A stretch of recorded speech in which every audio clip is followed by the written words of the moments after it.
नामांकन आज है। नितिन नवीन दाखिल करेंगे नामांकन। पीएम मोदी और अमित शाह होंगे प्रस्तावक। बड़ी खबर आपको बता रहे हैं, राजनाथ सिंह और जेपी नड्डा भी यहां पर मौजूद रहने वाले हैं। बीजेपी मुख्यालय में दोपहर 2 बजे से 4 बजे तक नामांकन की प्रक्रिया होगी। बीजेपी के नए अध्यक्ष के नाम का ऐलान जो है वो कल होगा, तो इसका इंतजार भी किया जा रहा है। और इंतजार बहुत खास है क्योंकि आज बीजेपी के कई दिग्गज यहां पर जुटे रहेंगे।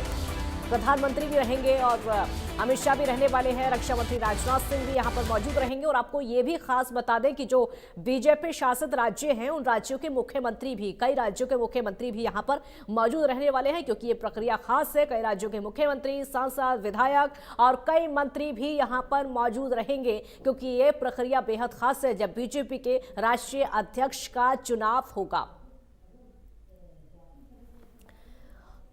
चलिए अब ग्राफिक्स के जरिए आपको समझा देते हैं। बीजेपी अध्यक्ष की रेस में 12वें अध्यक्ष का चुनाव होगा। नितिन नवीन नामांकन करेंगे। दोपहर 2 बजे से 4 बजे तक ये नामांकन की प्रक्रिया होगी।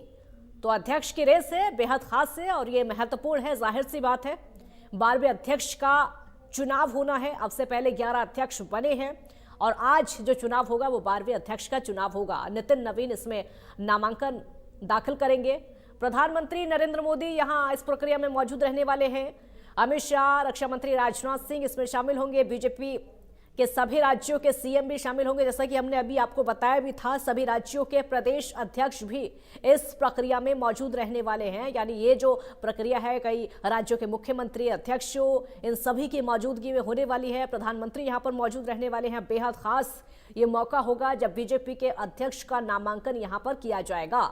यह महत्वपूर्ण मौका होगा। नितिन नवीन का सियासी सफर आपको बताते हैं। 2006 में विधायक पटना पश्चिम से वो रहे। 2010 में विधायक वो बांकीपुर से रहे। ये उनका सफर हम आपको बता रहे, राजनीतिक सफर जो अब तक का रहा है। 2015 की बात करें तो वो बांकीपुर से विधायक बने थे। और उसके अलावा अगर 2020 की बात करें तो वो बांकीपुर से यहाँ एक बार फिर से विधायक बने थे। यानी ये उनका जो राजनीतिक सफर है काफी लंबा रहा है। हालांकि 2008 में सह प्रभारी युवा मोर्चा के भी रह चुके हैं।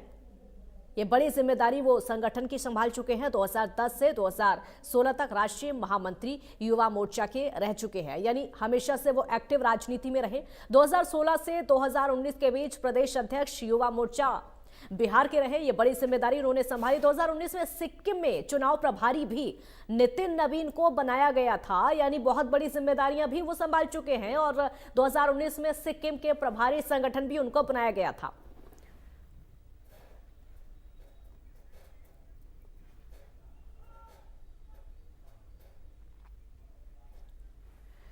और इसी बीच आपको एक और बड़ी खबर हम बता देते हैं। सीएम नायब सिंह सैनी का 2 दिवसीय दिल्ली का दौरा है। एनडीए शासित राज्यों के सीएम की बैठक में शामिल होंगे। बीजेपी राष्ट्रीय अध्यक्ष पद के चुनाव में भी मौजूद रहने वाले हैं।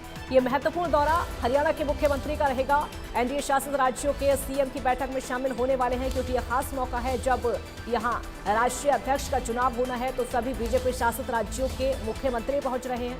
इसी बीच हरियाणा के मुख्यमंत्री नायब सिंह सैनी भी पहुंच रहे हैं। एनडीए शासित राज्यों के सीएम की बैठक में शामिल होंगे। यहां पर सभी मुख्यमंत्रियों की बैठक भी होने वाली है, जो कि बेहद खास होगी। एक तरफ तो बीजेपी के राष्ट्रीय अध्यक्ष का चुनाव होगा, उसके लिए सभी बीजेपी शासित राज्यों के मुख्यमंत्री पहुंच रहे हैं। और वहीं दूसरी तरफ हम आपको बताएं कि उन मुख्यमंत्री की बैठक भी होगी। उस बैठक में शामिल होने के लिए हरियाणा के मुख्यमंत्री नायब सिंह सैनी भी पहुंचेंगे।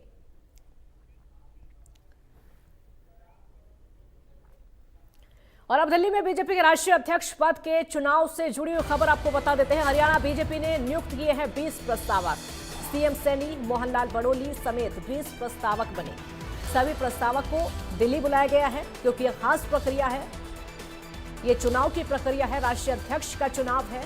और ये जो प्रस्तावक हैं ये सभी दिल्ली पहुंचेंगे। हालांकि कुछ इनमें से पहुंच भी गए हैं। महत्वपूर्ण ये होगा कि मुख्यमंत्री भी पहुंचेंगे और इन सभी 20 प्रस्तावकों को भी दिल्ली पहुंचना है। और कई राज्यों से ये प्रस्तावक बनाए गए हैं। हम आपको हरियाणा की बता रहे हैं, यहाँ से 20 प्रस्तावक बनाए गए हैं। तो बीजेपी के राष्ट्रीय अध्यक्ष का चुनाव आज महत्वपूर्ण है। हरियाणा बीजेपी ने 20 प्रस्तावक इसके लिए नियुक्त किए हैं, जिसमें सीएम भी हैं और मोहनलाल बड़ोली भी उनके साथ में 20 प्रस्तावक हैं। इन सभी को दिल्ली बुलाया गया है उस प्रक्रिया में शामिल होने के लिए, जो कि बीजेपी के राष्ट्रीय अध्यक्ष की प्रक्रिया है। बेहद खास वो प्रक्रिया, इसमें पहुंचेंगे, उसमें शामिल होंगे। बीजेपी शासित राज्यों के मुख्यमंत्री भी उसमें शामिल होंगे। प्रदेश अध्यक्षों को भी बुलाया गया है। इन सभी की मौजूदगी में यह खास प्रक्रिया होने वाली है। नामांकन दाखिल करेंगे नितिन नवीन, जो कि कार्यकारी अध्यक्ष अभी हैं। और आज बेहद खास दिन हो जाता है दिल्ली में, जो खास कार्यक्रम, जो खास प्रोग्राम रखा गया है।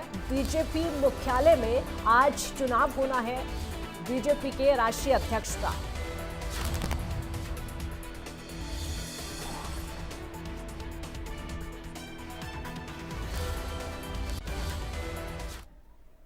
दीपक शर्मा इनपुट हेड हमारे साथ लाइव जुड़े हैं और ज्यादा जानकारी के लिए। दीपक, आज बेहद खास दिन है, बीजेपी के राष्ट्रीय अध्यक्ष का चुनाव होना है और हरियाणा से भी 20 प्रस्तावक बनाए गए हैं। जी बिल्कुल, अगर बात की जाए तो भारतीय जनता पार्टी के राष्ट्रीय अध्यक्ष पद को लेकर के आज का दिन निर्वाचन का दिन है। निर्वाचन यानी चुनाव का दिन है। 2 बजे का समय है जब भारतीय जनता पार्टी के नए राष्ट्रीय अध्यक्ष पद को लेकर के जो भी मतदान करना, माफी चाहूंगा, नामांकन करना चाहे, इसके लिए नॉमिनेशन करना चाहे, वो 2 बजे से लेकर 4 बजे तक अपना नामांकन कर सकता है। तो 2 बजे का समय है नामांकन का। इसको लेकर के अगर बात की जाए तो हालांकि नितिन नवीन जो है वो भारतीय जनता पार्टी की तरफ से जो है नामांकन यहाँ पर जो है आज कर सकते हैं। 2 बजे जब प्रधानमंत्री नरेंद्र मोदी भी मौजूद रहेंगे, भाजपा के जो अगर बात करें तमाम बड़े नेता इस दौरान मौजूद रहेंगे। लेकिन जब नामांकन किया जाता है तो अगर बात की जाए तो कई प्रस्तावक जो हैं वो भी हर राज्य से मौजूद रहते हैं। तो ऐसे में हरियाणा की तरफ से अगर बात की जाए तो 20 प्रस्तावकों की नियुक्ति की गई है। क्योंकि जब भाजपा के राष्ट्रीय अध्यक्ष पद को लेकर के जो नामांकन होगा तो उसमें हर राज्य की तरफ से एक सहमति भी होती है कि वो किसे चाहते हैं या किसे नहीं। तो ऐसे में अलग अलग राज्यों ने अपने प्रस्तावक नियुक्त किए। जहां तक हरियाणा की बात की जाए तो हरियाणा की तरफ से 20 प्रस्तावक नियुक्त किए गए हैं। 20 प्रस्तावकों में अधिकतर वो हैं जो हरियाणा भाजपा के वरिष्ठ नेता हैं, जो कोर ग्रुप के भी सदस्य हैं, जिसमें चाहे केंद्रीय मंत्री मनोहर लाल की बात करें, हरियाणा के मुख्यमंत्री नायब सिंह सैनी की बात करें, हरियाणा भाजपा के अध्यक्ष मोहनलाल बड़ोली की बात करें, संसदीय बोर्ड सदस्य सुधा यादव की बात करें, कृष्ण बेदी की बात करें यहाँ पर। इसके साथ साथ इसी तरीके से अनिल विज की बात की जाए, सुरेंद्र पुनिया है, ये तमाम जो ऐसे सदस्य हैं हरियाणा भाजपा के नेता हैं जो कोर ग्रुप के भी सदस्य रहे हैं, उन्हें यहाँ पर जो है जो अगर बात की जाए तो यहाँ पर प्रस्तावक के तौर पर उनको नियुक्त किया गया है। ये सभी प्रस्तावक आज भाजपा मुख्यालय में मौजूद रहेंगे उस दौरान जब अगर भाजपा के राष्ट्रीय अध्यक्ष पद को लेकर के जो भी व्यक्ति, हालांकि नितिन नवीन का नाम तय माना जा रहा है, लेकिन जब जो भी नामांकन होगा 2 बजे तो सभी 20 प्रस्तावक जो हैं भाजपा मुख्यालय में इस दौरान मौजूद रहेंगे। 2 बजे से लेकर 4 बजे तक का समय है जब नामांकन कर सकते हैं। उसके बाद नाम वापस लेने का भी समय होगा। अगर एक से ज्यादा नामांकन आते हैं तो ही चुनाव की स्थिति आती है, यानी कि कल चुनाव हो सकता है, वोटिंग हो सकती है। अन्यथा अगर अभी तक की उम्मीद की जाए तो ऐसे कोई अभी उम्मीद है नहीं कि कोई और यहाँ पर नामांकन करेगा। अभी तक जो जानकारी मिल रही है केवल नितिन नवीन ही होंगे जो अपना नामांकन कर सकते हैं। लेकिन ये तमाम बातें राजनीतिक तौर पे है, ये पार्टी का निर्णय है। और ऐसे में जब 2 बजे नामांकन शुरू होगा, 4 बजे के बाद 4 बजे तक स्थिति स्पष्ट होगी क्या कोई और भी अपना नामांकन करता है या नहीं। लेकिन फिलहाल जो नामांकन होना है, जो चुनाव होना है भारतीय जनता पार्टी के राष्ट्रीय अध्यक्ष पद को लेकर के जो निर्वाचन होना है, ये पार्टी की जो अपनी प्रक्रिया है उसमें तमाम राज्यों से प्रस्तावक नियुक्त किए गए हैं, जिसमें हरियाणा से भी 20 प्रस्तावकों की सूची तैयार की गई है। 20 प्रस्तावक नियुक्त किए गए हैं। हरियाणा के मुख्यमंत्री नायब सिंह, आपको जानकारी देना चाहूंगा, दिल्ली एयरपोर्ट पे पहुंच चुके हैं। कुछ देर में वो हरियाणा भवन पहुंचेंगे। तमाम प्रस्तावकों को अभी दिल्ली बुलाया गया है। जी दीपक, अगर देखा जाए वैसे तो नितिन नवीन का नाम फाइनल है, वो ही बनेंगे। हालांकि अभी तक कोई और नाम सामने नहीं आया, लेकिन ये जो प्रक्रिया है बड़ी दिलचस्प होती है। जब अलग अलग राज्यों से प्रस्तावक बनते हैं वो इस प्रक्रिया में शामिल होते हैं, काफी दिलचस्प होती है। देखिए, चुनाव निर्वाचन की प्रक्रिया होती है, या तो वोटिंग होगी तो फिर तमाम जो भाजपा की राष्ट्रीय कार्यकारिणी के जो सदस्य हैं वो वोटिंग करते हैं। इसके अलावा तमाम राज्यों का जो की तरफ से जो प्रस्तावक नियुक्त होते हैं तो वो वोटिंग करते हैं।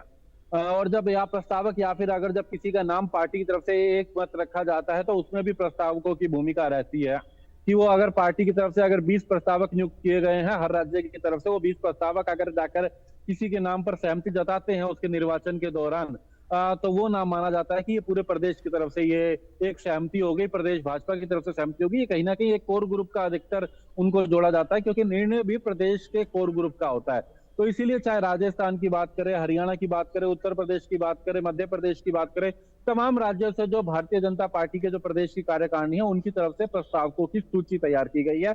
अलग अलग अपने वहाँ के जो प्रदेश के प्रमुख नेता है उनको उसमें रखा गया है। इसी तरीके से हरियाणा से भी 20 प्रस्तावक जो हैं उनकी सूची तैयार की गई है। और ये 20 प्रस्तावक जो हैं वो आज जब निर्वाचन की प्रक्रिया चलेगी, राष्ट्रीय अध्यक्ष पद को लेकर के चुनाव की प्रक्रिया चलेगी, उसमें इनकी अहम भूमिका रहने वाली है। जी बिल्कुल दीपक, बहुत शुक्रिया आपका इस पूरी जानकारी के लिए। तो आज इनकी अहम भूमिका रहने वाली है क्योंकि दिन बेहद खास है। जो अलग अलग राज्यों से प्रस्तावक नियुक्त किए हैं वो आज पहुंचेंगे दिल्ली और बीजेपी मुख्यालय में इस पूरी प्रक्रिया में हिस्सा लेंगे, इस पूरी प्रक्रिया में भाग लेंगे। तब जाकर बीजेपी के राष्ट्रीय अध्यक्ष का जो चुनाव है वो होगा। लेकिन